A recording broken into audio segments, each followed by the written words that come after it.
der vorstellen, das ist der Maya Tom. Viele von euch kennen den mit Sicherheit. Er hat in seiner Vergangenheit diverse Projekte gehabt. Jugendsünden von Golf 2 mit VR6, Audi S3 mit Lamborghini Lackierung, den Hot All Road werden viele kennen.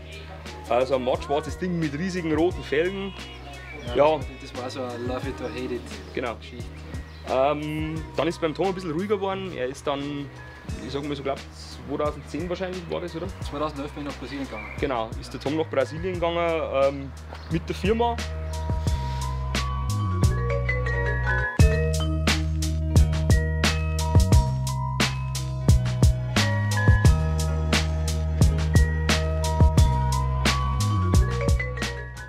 Ich bin der Mildenberger Martin.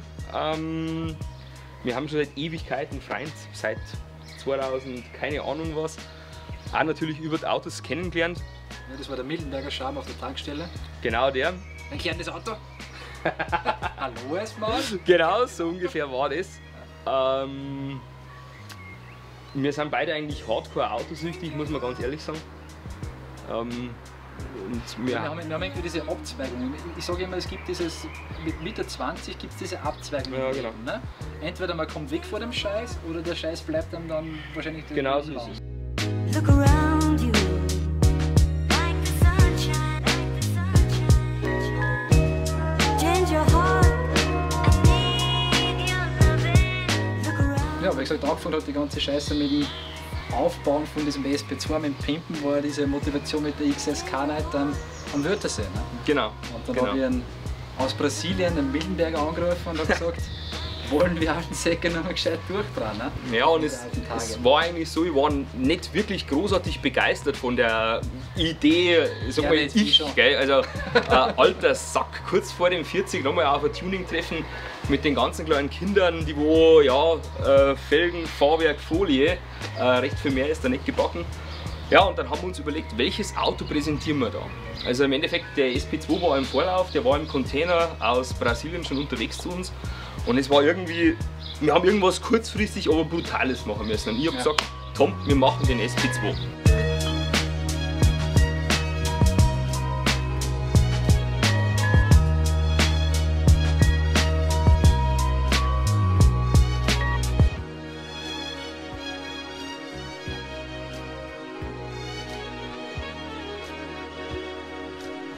Im Kopf habe ich das ganze Auto schon zusammengebaut gehabt. Ich habe dann bloß noch geschaut, dass an und für sich alles passt. Wir haben das Auto auf 530 umgebaut. Wir haben das Auto am Boden geknallt, was gerade geht. Also wir haben Vorderachse gesprengt, haben Tieferlegungsachsschenkel reingebaut. Wir haben das Ding wirklich an den Boden gebunden, was gerade geht. Und haben dann das Auto von, ja, man von unten nach oben eigentlich gebaut, bis es freigängig ist und fahrbar ist. Aber so Gimmicks haben wir dann noch dran gemacht, zum Beispiel der Golf 1 GTI Spoiler. Auch das ganze Auto ist an und für sich nur in gelb-schwarz irgendwo gehalten. So eine kleine Hommage an den gelb-schwarzen Renner, was es damals gegeben hat, an den VW Käfer. Und naja, was haben wir dann gemacht? Ein bisschen wegen dem Sportstyle, die BBS E55 Felgen, ein bisschen ein Überrollbügel und natürlich das Beste kommt bei uns zum Schluss, das ist der Stinger.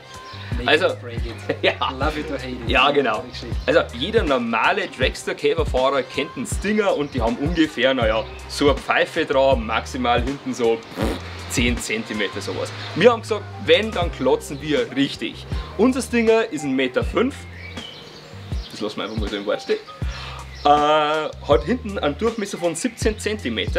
Ragt im Endeffekt über 1 Meter von dem Auto raus und polarisiert ohne Ende. Es ist wirklich so. Wir haben aktuelle Kommentare, weg mit der scheiß Brülltüte, ihr seid wahnsinnig, an den Galgen. Ja, jetzt Moment einmal, merkt ihr das? Ne? Angefangen haben mit der ganzen Geschichte eigentlich, ich bin zu alt für genau, diesen Scheiß, genau. Die Augen jetzt glänzen und glitzern. Ja, das ist ja so. Genau, es ist ja wirklich so. Also wir haben wirklich, ich habe echt gesagt, man sollte alle 10 Jahre einfach so einen Burner bringen. Ich war jetzt 10 Jahre nicht mehr am Wörthersee und ich hätte ehrlich gesagt nicht gemeint, dass das Auto so eine Resonanz bringt. Es ist ehrlich gesagt überwältigend.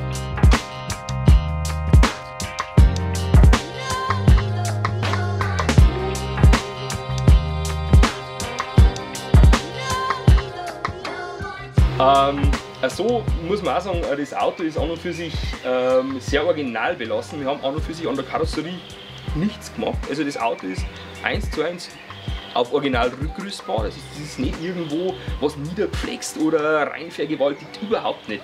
Also das Auto kann man einfach mit dem Umbau der Drehstäbe hinten und von der Vorderachse wieder auf komplett originalen Style bringen. Das ist, war mir eigentlich sehr wichtig. Ich wollte an und für sich keine tiefgreifende Karosseriearbeit machen. Ja. Es war ja gar nicht gegangen. Also man muss ganz ehrlich sagen, Sonst wir haben die wirklich Kiste, gelüncht in der Szene. Ne? erstens das, und wir haben ja auch keine Zeit nicht gehabt. Wir haben das Auto auf 8 Tage gemacht, muss man ganz ehrlich sagen. Also vom aus dem Lager rausziehen, wo wir unsere Autos haben, bis zum jetzt passt, wir fahren am Wörthersee, waren es einfach nur 8 Tage, muss man ganz ehrlich Ja, wir sind sagen. am Freitag haben wir sie drauf, um 9 Uhr und am 12 Uhr Genau. am Abfahrtbereit. Also waren Genau. die letzten Tätigkeiten sind dann noch Genau so ist geschlafen es. und hantiert worden, also wirklich auf den letzten Drücker, dass das Auto fertig ist. Genau, also es war an Und und zur für sich, Geschichte muss man auch noch ganz ehrlich sagen, den haben wir vor dem Museum rausgekauft. genau so ist es. Und darum ist halt der Zustand eigentlich wirklich nur gut von der Karosserie her. Ne? Mhm. Und der orange Teil, was wir nur haben, ist ja genauso. Also, Genau. darum ist es so schwer, dass man dann einen vergleichbaren wie den zum Beispiel nicht mehr findet, weil du Genau. kennst ja die anderen. Ne? Von Ja, dem ja. Zustand her, die waren ja Ja, die SP2 Kaputt, rosten oder? wie die Pest. Ja. Man muss sagen, in Brasilien, die haben keinerlei Rostvorsorge. Die Autos sind in Sao Paulo per Handarbeit gebaut worden. Und Hohlraumversiegelung oder ähnliches gibt es da drüben einfach nicht. Also das heißt, die meisten Autos haben einfach, blöd gesagt, in die 80er, 90er Jahre das Zeitliche gesegnet und der hat einfach Glück gehabt, dass er in die Sammlung gekommen ist.